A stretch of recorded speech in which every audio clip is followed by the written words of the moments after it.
Buenos días. Muchísimas gracias por los comentarios que recibí ayer acerca del diezmo y de la ofrenda.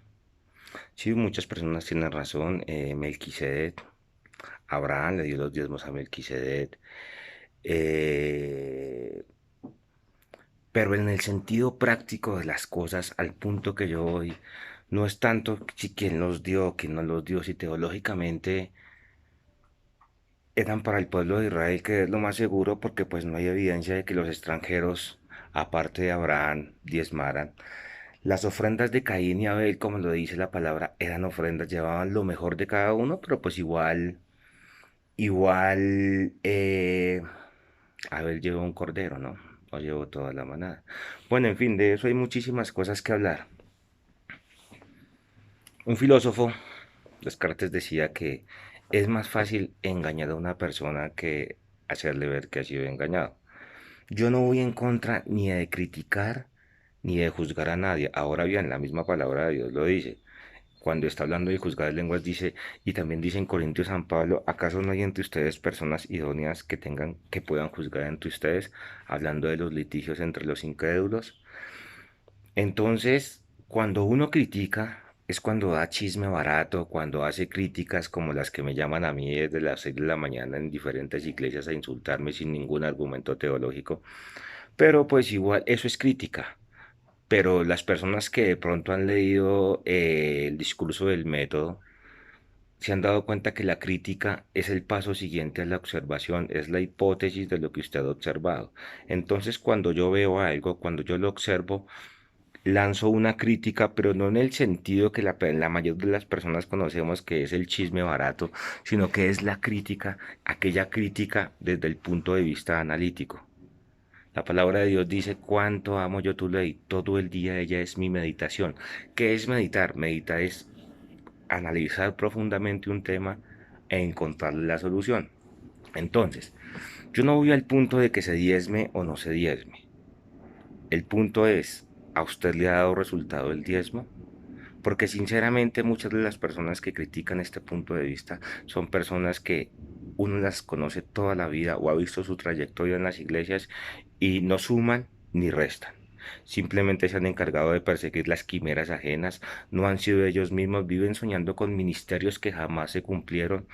¿A cuántas personas les han profetizado las naciones? Les han puesto la mano en la cabeza y les han dicho que Dios los ha llamado para cosas grandes, pero han pasado 20, 15, 30 años y estás en la misma posición, esperando la aprobación de otra persona para poder desarrollar algo que tú crees que puede ser para Dios, esperando de pronto una credencial, esperando qué sé yo.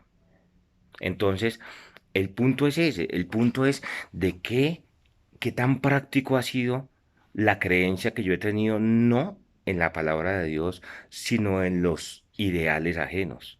Porque cuando yo no soy parte de mi propio proyecto, comienzo a ser parte del proyecto de otro, diciendo que puede ser el proyecto de Dios, pero yo pienso que cuando Dios hace cosas, o tiene un proyecto global, un proyecto con una cosmovisión para todo el pueblo cristiano, no hay frustración. Y usted encuentra personas frustradas en ministerios. Usted ve fotos y videos de iglesias donde hay personas que llevan 30 años en las sillas de adelante, remolineando, porque no hacen otra cosa. No se han ganado a nadie. Tienen los mismos problemas de siempre. O sea, yo no quiero decir que yo soy una persona perfecta. Muchas personas que me conocen saben que yo fui habitante de calle. Nadie me tendió la mano, lo único que me tendió la mano fue Jesucristo y las instituciones que Él colocó al frente para que me dieran la mano. O sea, yo no quiero decir que estoy hablando de algo que no conozco, no, yo lo viví y sé que es que Dios lo saque a uno del hoyo. Pero entonces, a ese es el punto. Diezmos, ofrendas, camionetas, dinero. ¿Y dónde está la ayuda social? ¿Dónde está la ayuda social? Porque yo soy testigo de que a la calle, de que las personas necesitadas no mandan sino oraciones. O dígame usted en su iglesia hacen campañas para ayudar a habitantes de calle. Déjeme decirle, en su iglesia pagan impuestos, pagan de pronto el embellecimiento del sector, no todos se escudan en lo mismo. Entonces, yo no estoy haciendo una crítica que no sea algo, no, metiendo el dedo, no, es lo justo, es la verdad. Usted ve las mega iglesias, los fenómenos que eso se ven únicamente en Latinoamérica y en algunas partes de Estados Unidos, obviamente llenas de latinos. Porque dígame a usted, ¿en qué lógica le cabe o un testimonio bíblico donde muestre, pero no encimemos el de la viuda o el de donde una persona haya dado dinero y Dios le haya dado más? No existe. Que lo acomodemos para el beneficio común de las personas, claro. Otro tema en cuanto a los apóstoles.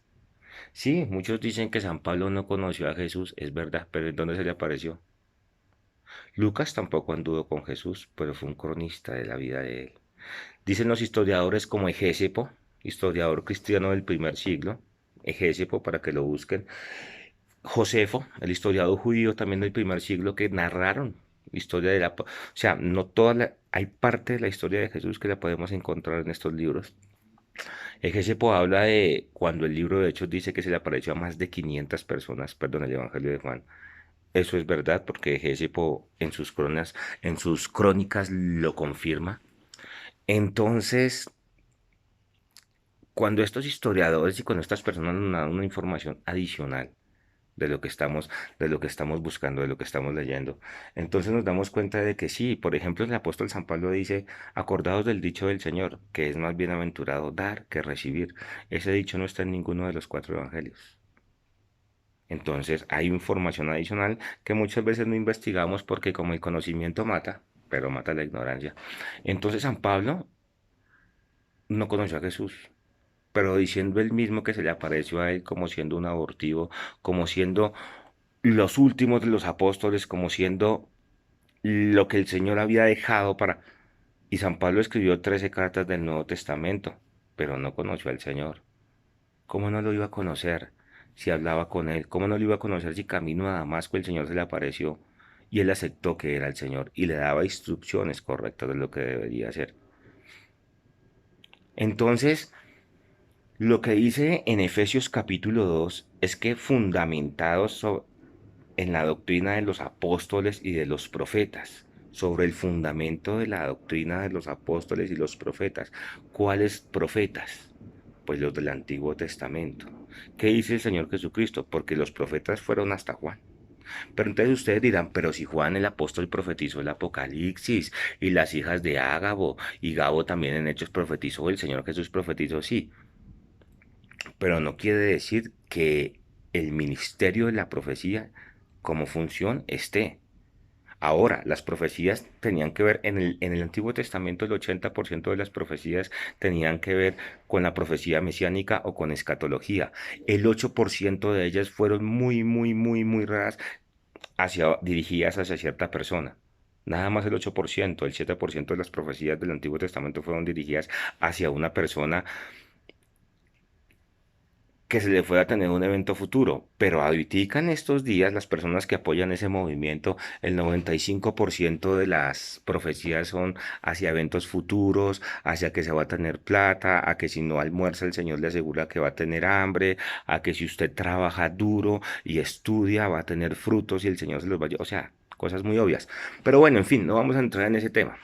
Entremos en el tema del apostolado, donde dice que, ¿dónde están los apóstoles? Ahora, los apóstoles si hubiesen apóstoles después de los 12 apóstoles, valga la redundancia, hubiesen habido apóstoles en la Reforma, en el tiempo de la Edad Media, pero no.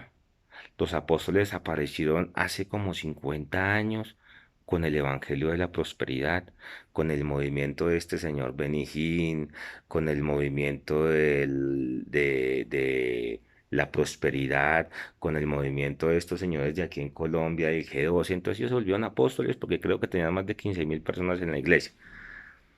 Porque si usted mira la historia de 1800 hacia abajo, las únicas religiones que han hablado de apostolado han sido los católicos con el representante supuestamente de Pedro, que es el Papa. Pero los apóstoles cristianos vinieron a aparecer hace poquito en las mega iglesias. Y si no, lea la historia y me cuenta. Entonces, ese es el fundamento. Ahora, ¿cuáles apóstoles? El apóstol San Pablo decía, porque si un ángel del cielo les viene a revelar otro evangelio, no le creáis, sea anatema. Lo cual me deja ver a mí que la autoridad de los apóstoles estaba por encima de la autoridad de cualquier otra profecía. Entonces, si hay profetas hoy en día, porque los profetas del Antiguo Testamento decían algo y se tenía que escribir, entonces cuando haga un profeta en la iglesia inmediatamente se tiene que escribir en la Biblia. Son cosas que tenemos que analizar, son cosas que tenemos que mirar y son cosas que tenemos que ir más allá hacia la caverna de Platón.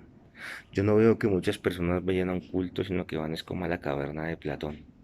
En la caverna de Platón, por medio de fuego, les pintaban sombras y esas sombras les mostraban la realidad.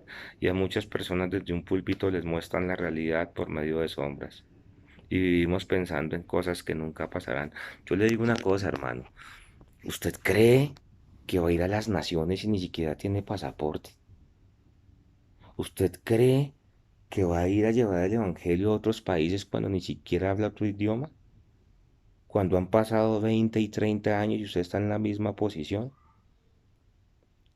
¿No es más digno confiar en las propias fuerzas que estar esperando ayudas ilusorias? Ahí les dejo para reflexionar. Espero sus comentarios respetuosos. Los que no sean respetuosos, pues obviamente los vamos a eliminar. Pero sí, dése cuenta usted.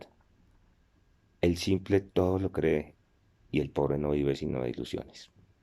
Muchísimas gracias a ustedes. Esperamos vernos de pronto en esta semana otra vez en otro video. Que tengan buena tarde.